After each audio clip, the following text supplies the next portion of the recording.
నమస్కారం NSTV news కి స్వాగతం. నా పేరు సంధ్య. ఇక వార్తల్లోని ముఖ్యాంశాలను ఇప్పుడు చూద్దాం.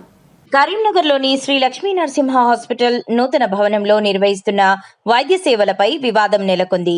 డివైఎఫ్ఐ కరీంనగర్ జిల్లా కమిటీ ఆధ్వర్యంలో జిల్లా వైద్య ఆరోగ్య శాఖ అధికారికి వినతి పత్రం అందజేసి ఆసుపత్రిపై సమగ్ర విచారణ చేపట్టి అవసరమైన చర్యలు తీసుకోవాలని కోరారు. ఈ సందర్భంగా డివైఎఫ్ఐ జిల్లా ప్రధాన కార్యదర్శి నరేష్ పటేల్ మాట్లాడుతూ, గతంలో వేరే భవనంలో కొనసాగిన శ్రీ లక్ష్మీ నరసింహ హాస్పిటల్ ప్రస్తుతం నూతన భవనంలో సేవలు అందిస్తోందని, అయితే ఈ మార్పుకు సంబంధించిన షిఫ్టింగ్ అనుమతులు, భవన భద్రత, ఫైర్ సేఫ్టీ, పార్కింగ్ లైసెన్స్లు తదితర చట్టబద్ధ అనుమతులపై సంబంధిత శాఖలు సమగ్ర విచారణ చేపట్టాలని డిమాండ్ చేశారు. నిర్మాణ పనులు పూర్తి కాకముందే ఓపీ, ఐపీ సేవలు నిర్వహిస్తున్నారనే ఆరోపణలపై కూడా విచారణ జరగాలని, ప్రజల ప్రాణాలకు సంబంధించిన అంశాల్లో ఎలాంటి నిర్లక్ష్యాన్ని సహించరాదని ఆయన అన్నారు. అలాగే ఫైర్ సేఫ్టీ ప్రమాణాలు, అత్యవసర నిష్క్రమణ మార్గాలు, బయోమెడికల్ వ్యర్థాల నిర్వహణ, పారిశుద్ధ్యం, తాగునీటి సౌకర్యం, రోగుల భద్రత వంటి అంశాలపై జిల్లా వైద్య ఆరోగ్య శాఖ, అగ్నిమాపక శాఖ, మున్సిపల్ శాఖ, కాలుష్య నియంత్రణ మండలి సంయుక్తంగా క్షేత్రస్థాయి తనిఖీలు నిర్వహించి నివేదికను ప్రజలకు వెల్లడించాలని డిమాండ్ చేశారు. విచారణలో నిబంధనల ఉల్లంఘనలు నిర్ధారణ అయితే సంబంధిత చట్టాల ప్రకారం కఠిన చర్యలు తీసుకోవాలని, లేకపోతే పెద్ద ఎత్తున ఆందోళనలు చేపడతామని డివైఎఫ్ఐ హెచ్చరించింది. ఈ అంశంపై ఎన్ఎస్టీవీ ప్రతినిధి జిల్లా వైద్య ఆరోగ్య శాఖ అధికారులను సంప్రదించగా శ్రీ లక్ష్మీ నరసింహ హాస్పిటల్ నూతన భవనానికి షిఫ్టింగ్ అనుమతులు ఇప్పటి వరకు జారీ చేయలేదని వారు తెలిపారు. అదే సమయంలో ఆసుపత్రి యాజమాన్యం స్పందన కోసం ఎన్ఎస్టీవీ చేసిన ప్రయత్నాలకు సమాధానం లభించలేదు. ఇది ఇలా ఉండగా ఆసుపత్రి ప్రాంగణంలో విధులు నిర్వహిస్తున్న వ్యక్తి ఆక్సిజన్ సిలిండర్ ను బిగిస్తున్న దృశ్యాలను ఎన్ఎస్టీవీ ప్రతినిధి జిల్లా వైద్య ఆరోగ్య అధికారుల దృష్టికి తీసుకెళ్లగా విషయాన్ని పరిశీలించేందుకు డిప్యూటీ డిఎం మరియు హెచ్ఓను పంపించి విచారణ నిర్వహిస్తామని అధికారులు వెల్లడించారు. కరీంనగర్ నగరం నడిబొడ్డున ఎటువంటి షిఫ్టింగ్ అనుమతులు లేకుండా ఈరోజు పేద రోగులతోటి వాళ్ళ ప్రాణాలతో చిలగాటమాడుతున్నటువంటి షిఫ్టింగ్ పర్మిషన్ లేకుండా ఓపీ, ఐపీ సేవలు నిర్వహిస్తున్నటువంటి Shri Lakshmi Narasimha neuro and trauma centre పై చర్యలు తీసుకోవాలని చెప్పేసి కూడా ఈరోజు డిఎంఎన్హెచ్ఓ గారికి వినతి పత్రం అట్లా రిప్రజెంటేషన్ ఇవ్వడం జరిగింది.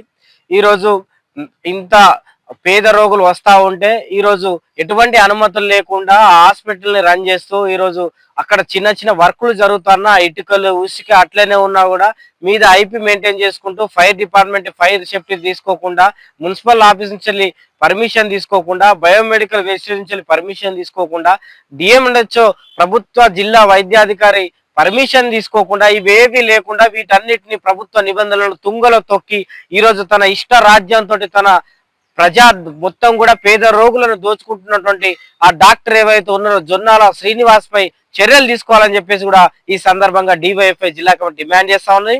అట్లాగే ఆ హాస్పిటల్లో అత్యధిక ఫీజులు వస్తుంది. ఈ కరీంనగర్ జిల్లాలో ఉన్నటువంటి అత్యధిక ఫీజులు, అనవసరమైనటువంటి టెస్టులు రాస్తా ఉన్నాడు, అనవసరమైనటువంటి స్కానింగ్లు చేస్తా ఉన్నాడు, అనవసరమైనటువంటి టెస్టుల పేరిట స్కాన్ల పేరిట్లా ప్రజలను మొత్తం కూడా పేద రోగులను మోసం చేసుకుంటూ ఐపీ సేవలలో అధిక బిల్లులు వేసుకుంటూ ఈరోజు మొత్తం కూడా ప్రజల నుంచి ఆర్థిక దోపిడీ చేస్తున్నటువంటి ఆ హాస్పిటల్ యాజమాన్యంపై కేసు పెట్టాలని చెప్పేసి కూడా ఈ సందర్భంగా తెలియజేస్తా ఉన్నాం. అట్లాగే జిల్లాలో ఉన్నటువంటి అధికారులు కూడా డిఎంఎన్హెచ్ఓ గారు కూడా వెంటనే ఆ హాస్పిటల్లో తనిఖీ చేసి హాస్పిటల్లో జరుగుతున్నటువంటి పర్మిషన్ లేకుండా నిర్వహిస్తున్నటువంటి హాస్పిటల్ మీద చర్యలు తీసుకొని ఆ హాస్పిటల్ మూసివేసి ఆ హాస్పిటల్లో ఉన్నటువంటి యాజమాన్యం మీద అట్లాగే డాక్టర్ జొన్నాల శ్రీనివాస్ మీద చర్యలు తీసుకొని కేసులు నమోదు చేయాలని చెప్పేసి కూడా ఈ సందర్భంగా డిమాండ్ చేస్తా ఉన్నాం. అట్లాగే జిల్లాలో అనేకమైనటువంటి ఆసుపత్రుల్లో అనేక 50% పైగా 50% పైగా ఈరోజు రిన్యూవల్ చేసుకోలేని హాస్పిటల్ చాలా ఉన్నాయి. వాటన్నిటి మీద కూడా చర్యలు తీసుకోవాలని చెప్పేసి కూడా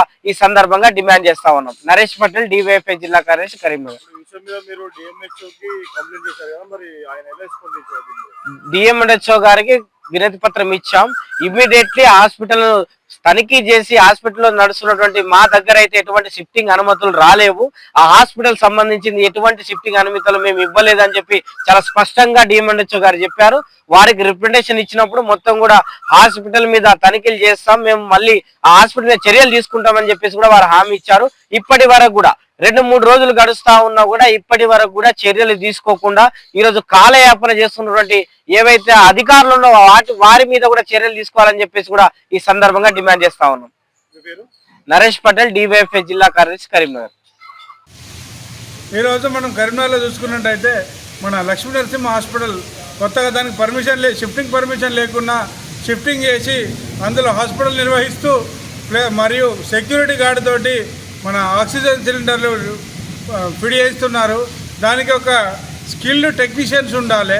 దానికి ఏమైనా అవకతవకలు జరిగినా హాస్పిటల్ వెళ్ళిపోయే ప్రమాదం ఉంటుంది, పేషెంట్లు చనిపోయే ప్రమాదం ఉంటుంది.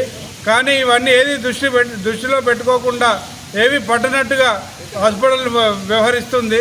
దీనిపైన డిఎంహెచ్ఓ గారు కానీ మన కలెక్టర్ గారు కానీ చర్యలు తీసుకోవాలని డిమాండ్ చేస్తూ ఉన్నాం. అట్లాగే ఇలాంటి హాస్పిటల్స్ ఎన్ని ఉన్నాయో వాటిని గుర్తించి వాటికి వెంటనే సీజ్ చేయాల్సిందిగా సంఘాల పక్షాన డిమాండ్ చేస్తూ ఉన్నాం. ఇప్పుడు ఇక్కడ ఒక సెక్యూరిటీ గార్డు ఆక్సిజన్ సిలిండర్ని బిగించడానికి అసలు ఎలాంటి అనుమతులు ఉండవు. మరి వీళ్ళు ఇట్లా ఇంత నిర్లక్ష్యంగా ప్రవర్తిస్తూ ఉంటే ఎవరికైనా పేషెంట్కి కావచ్చు, లేదంటే ఇంకేదైనా ప్రమాదం జరగడం కావచ్చు, ప్రాణాపాయ స్థితిలో ఉన్నప్పుడు మరి అంటే వారి ప్రాణాలన్న పోతే ఏదైనా జరగరాని జరిగితే దీనికి ఎవరు బాధ్యత వహించాలి?